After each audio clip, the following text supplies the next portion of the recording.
Anne Béraud est psychanalyste à Montréal, membre de la New Lacanian School et de l'Association mondiale de psychanalyse. Elle est également cofondatrice du Pont Freudien à Montréal et vice-présidente de NLS Québec. Enseignante dans le cadre du programme d'études cliniques, Anne Béraud a signé de nombreux articles dans des revues comme La Cause du désir, Quarto, Mental et The Lacanian Review. Et sa communication d'aujourd'hui s'intitule Hostilité et extimité. Merci Martin. Alors, le sentiment n'est pas un concept psychanalytique, mais fait partie des affects, on en a largement parlé, dont le paradigme est l'angoisse.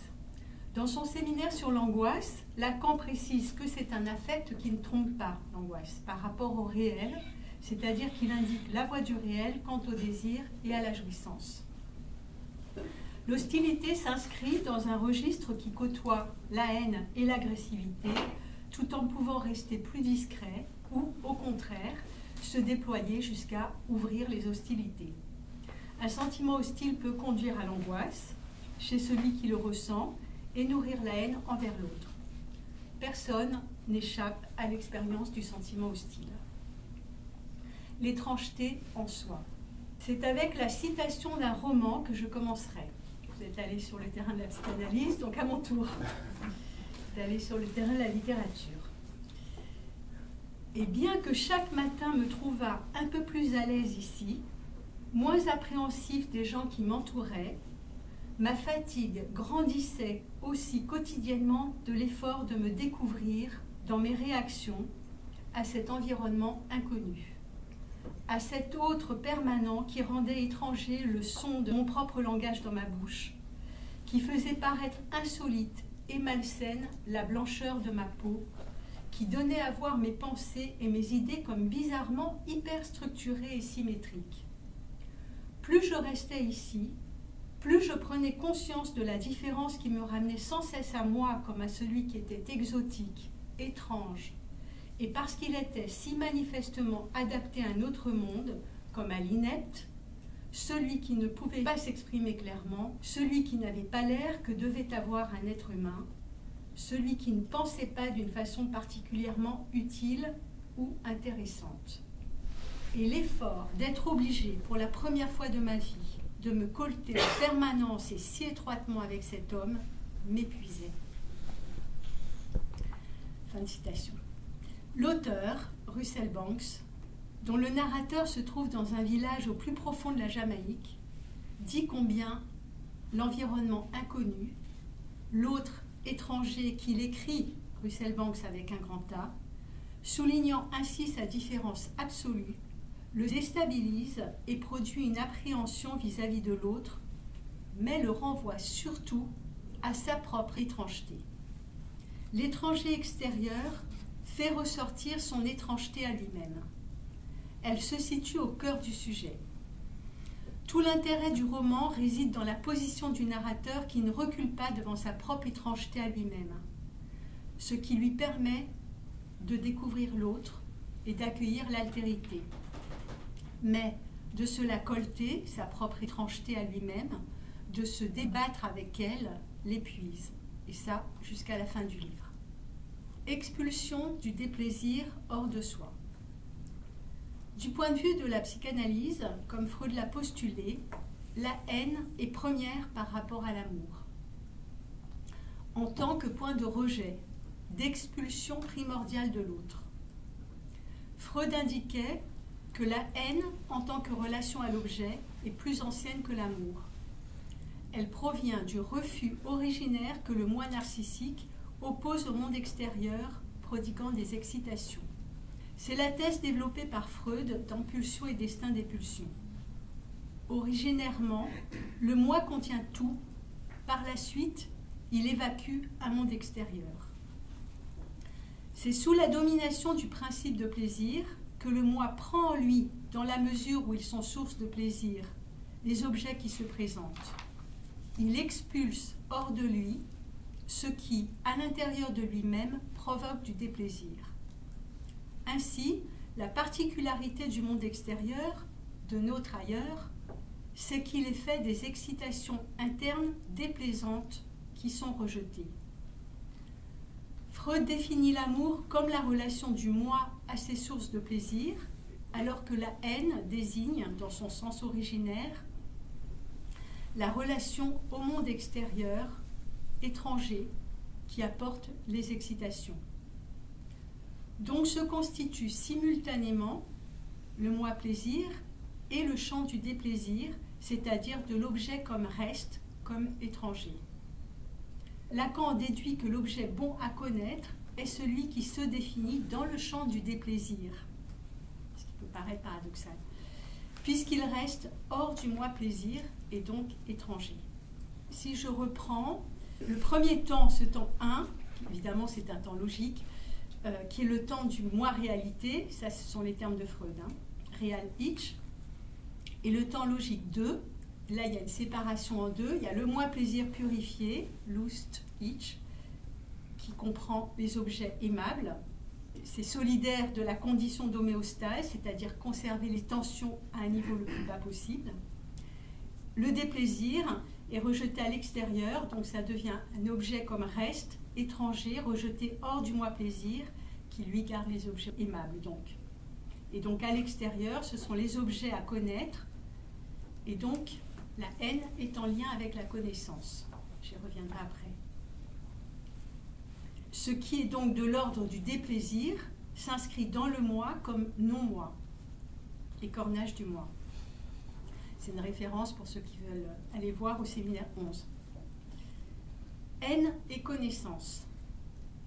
Ainsi, la haine entretient un lien profond avec la connaissance. Lacan, dans le séminaire 10, donc le séminaire sur l'angoisse, situe la connaissance dans le champ de ce qui trompe par rapport au réel. La connaissance, comme corollaire de la conscience de soi, reste illusoire. On l'a évoqué aujourd'hui avec cette idée d'être transparent à soi-même. Donc ça reste illusoire.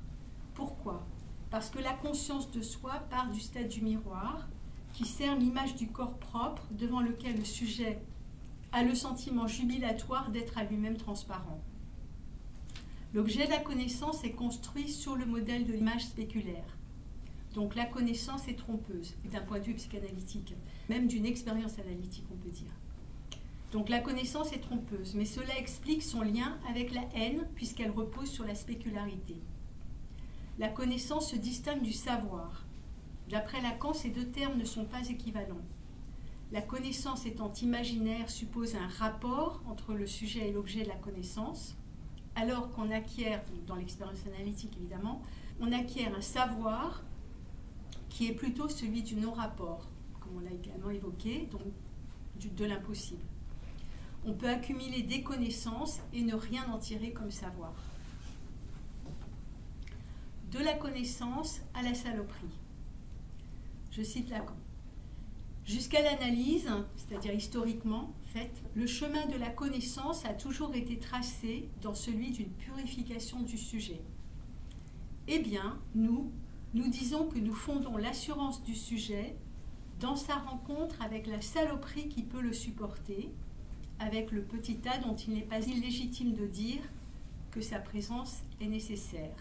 Donc, Lacan énonce ça dans le séminaire 11 sur les 4 concepts fondamentaux de la psychanalyse. Le sentiment d'hostilité éprouvé devant l'étranger ou l'inconnu trouve sa racine au cœur de l'être, dans ce que Lacan appelle la saloperie. Il s'agit d'un point de saloperie indicible qui habite chacun, une méchanceté foncière et méconnue du sujet. Pour l'atteindre, cela nécessite de ne pas reculer devant l'horreur de savoir. En 1967, pour Lacan, le passage donc de l'analysant à l'analyste implique cette bascule, où l'analysant passe du manque à savoir son être de désir ou de jouissance au statut de celui qui sait, non pas pour l'autre, qui sait pour lui-même, pour n'avoir pas reculé devant l'horreur de savoir. La méchanceté, nous la prêtons d'abord à l'autre, au prochain, ce qui génère notre hostilité. Dans le séminaire 7, sur l'éthique de la psychanalyse, Lacan aborde, je le cite, la présence de cette méchanceté foncière qui habite en ce prochain. Mais dès lors, elle habite aussi en moi-même. Et qu'est-ce qui m'est plus prochain que ce cœur en moi-même, qui est celui de ma jouissance, dont je n'ose m'approcher? Lacan pointe ici la jouissance mauvaise au cœur de ce prochain comme en ce moi-même. Le prochain n'est pas le semblable.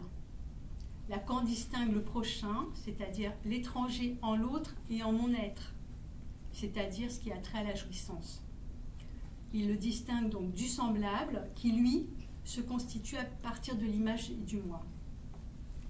Dans sa conférence de 1974, intitulée La Troisième, Lacan l'énonce ainsi. L'homme est quand même plus prochain à lui-même, c'est-à-dire plus étranger à lui-même, en quelque sorte, dans son être, que dans son image dans le miroir. Mais comme ce mirage est justement ce qui le porte à haïr, non pas son prochain, mais son semblable.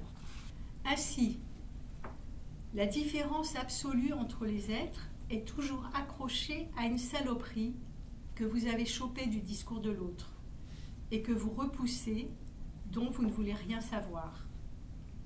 Ça, c'est une citation de Jacques-Alain Miller. Pour cela, Lacan forgea le néologisme d'extimité, à partir des mots donc extérieur ou externe et intimité, qui pointent le plus intime, si difficile à reconnaître en soi, l'étranger en soi. C'est pourquoi j'ouvrais mon propos avec les mots si lucides de Russell Banks. La structure paranoïaque du moi. Lacan a mis en évidence la structure paranoïaque du moi, donc qui a distingué de la psychose paranoïaque comme telle, qui se constitue à partir du stade du miroir. Dans l'article sur l'agressivité, datant de 1948, il précise la fonction imaginaire, donc duel s'appuyant sur la rivalité, dans l'agressivité qui s'enracine dans le stade du miroir. Je le cite. Ce rapport érotique où l'individu humain se fixe à une image qui l'aliène à lui-même, c'est là l'énergie et c'est là la forme d'où prend origine cette organisation passionnelle qu'il appellera son moi. Cette forme se cristallisera en effet dans la tension conflictuelle interne au sujet qui détermine l'éveil de son désir pour l'objet du désir de l'autre et qui se précipite en concurrence agressive. Aussi bien, les deux moments se confondent-ils où le sujet se nie lui-même et où il charge l'autre. Et l'on y découvre cette structure paranoïaque du moi. Fin de citation. Une expérience subjective qui illustre saint Augustin, la fameuse petite vignette augustinienne, donc sa fameuse observation. J'ai vu de mes yeux et j'ai bien connu un tout petit en proie à la jalousie. Il ne parlait pas encore et déjà il contemplait tout pâle et d'un regard empoisonné son frère de lait. Le moi n'est pas donné d'entrée de jeu. Le moi se structure dans une expérience de rivalité qui lui donne sa charge d'agressivité potentielle. Le moi est donc une sorte de bombe à retardement qui ne demande qu'à exploser lorsque se représenteront les circonstances de sa constitution. L'agressivité est donc tension corrélative de la structure narcissique. C'est un fait de structure propre à l'humain dans sa dimension identificatoire et pulsionnelle. Sa capacité de destructivité lui est propre. Et là, je cite Lacan dans un texte sur la criminologie qui date de 1950. Il dit « La férocité de l'homme à l'endroit de son semblable dépasse tout ce que peuvent les animaux et qu'à la menace qu'elle jette sur la nature entière, les carnassiers eux-mêmes reculent horrifiés. » Ainsi, l'aspect paranoïaque du moi implique la relation duel imaginaire dont le « c'est pas moi, c'est lui » constitue un paradigme de la relation entre frères et sœurs, ou encore le « il veut prendre ma place » qui indexe la haine fraternelle sur la rivalité. Le fantasme. L'analyse pousse à prendre la responsabilité de ce qui nous arrive sans l'attribuer à l'autre. C'est le propre de la rectification subjective qui signe l'entrée en analyse, à savoir le moment de bascule où l'analysant est introduit je cite Lacan, un premier repérage de sa position dans le réel. Par exemple, pour Dora, c'est le moment où Freud l'a réduit à constater que ce grand désordre du monde de son père, dont le dommage fait l'objet de sa réclamation, elle a fait plus que d'y participer. Néanmoins, l'analyse amène à constater que la matrice qui ordonne la réalité pour le sujet, c'est le fantasme. Je parle du fantasme fondamental. Et le fantasme névrotique, fondé sur l'énigme de ce que l'autre me veut, situe d'emblée l'autre dans un lieu proche de celui de la malveillance. Le fantasme est une réponse à la question du désir de l'autre, à mon sujet, qui comporte forcément un aspect paranoïaque. Que me veut-il? Jouir de moi. L'attribution à l'autre de ce qu'on met en place pour satisfaire une jouissance pulsionnelle se trouve à la conjonction de l'imaginaire, ce que je vous disais, c'est pas moi, c'est l'autre, et du réel, donc la jouissance pulsionnelle en jeu. La demande de l'autre, n'importe quelle demande de l'autre, est interprétée à partir de sa matrice fantasmatique, donc en prêtant à l'autre quelque chose qui part de soi. Un parcours analytique conduit un sujet à cerner la façon dont son monde est construit à partir de son fantasme. Il devient ensuite difficile de continuer à attribuer à l'autre la répétition pulsionnelle qui l'anime. Donc je terminerai par une petite vignette clinique. Donc c'est le cas d'une adolescente de 15 ans, Gaëlle. Elle ressent un vif sentiment d'hostilité à l'égard d'un garçon dont elle a été amoureuse. Ce sentiment nourrit une obsession de vengeance. Ils sont sortis ensemble quelque temps, et c'est elle qui l'a laissé il y a 1 an, quand, pleine de colère, elle l'a vu parler un peu trop à d'autres filles. Depuis, elle l'insulte régulièrement à la sortie de l'école, et le ton a monté d'un cran entre eux. Après qu'elle l'ait une fois de plus copieusement insulté, une bagarre éclate entre lui et le frère de Gaëlle, ce qui a donné une dimension de drama à l'histoire. Elle le hait. Obsédée par l'idée de se venger, elle concocte un scénario où elle le verrait humilié, anéanti. Alors, les mots sont des bombes. En séance, elle débusque que pour elle, la haine est en continuité avec l'amour. Que d'être obsédée de façon haineuse par ce garçon lui permet de continuer à penser à lui et à ne pas le lâcher. La haine est du côté de l'éros. Elle est en effet un lien à l'autre très fort. Elle est un lien social éminent. Surprise, elle reconnaît de ne pas avoir aimé un autre garçon depuis. Elle découvre que sa colère est venue boucher sa peine quand elle s'est sentie délaissée. Elle fait pareil en famille. Elle crie sur les autres plutôt que d'être triste. Gaëlle est une fille forte et fière, leader et populaire. Elle insulte à tour de bras plutôt que de montrer sa vulnérabilité. Elle commence à articuler ce point à la douleur de sa mère qu'elle a vue se faire maltraiter et humilier par sa propre mère, la grand-mère de Gaëlle. En quelques séances, la violence, mise en acte dans ce duel réel, où l'apogée imaginaire aurait été de voir son ennemi battu à terre. Donc cette violence cède quand Gaëlle peut nommer ce que voile cette escalade, une douleur liée à l'humiliation. La haine veut détruire. Gaëlle aperçoit que prise dans cette haine, c'est elle qui est attrapée dans la destruction, donc la sienne autant que celle de l'autre. Coincée dans l'axe imaginaire, le duel à la sortie de l'école ou la fantaisie de le faire battre, il s'agit que le sujet débusque sa place dans le fantasme et sa propre jouissance, qui dans ce cas cherchait à atteindre l'autre, c'est-à-dire à l'humilier. On voit comment c'est articulé pour elle cette question de l'humiliation. Voilà, merci beaucoup.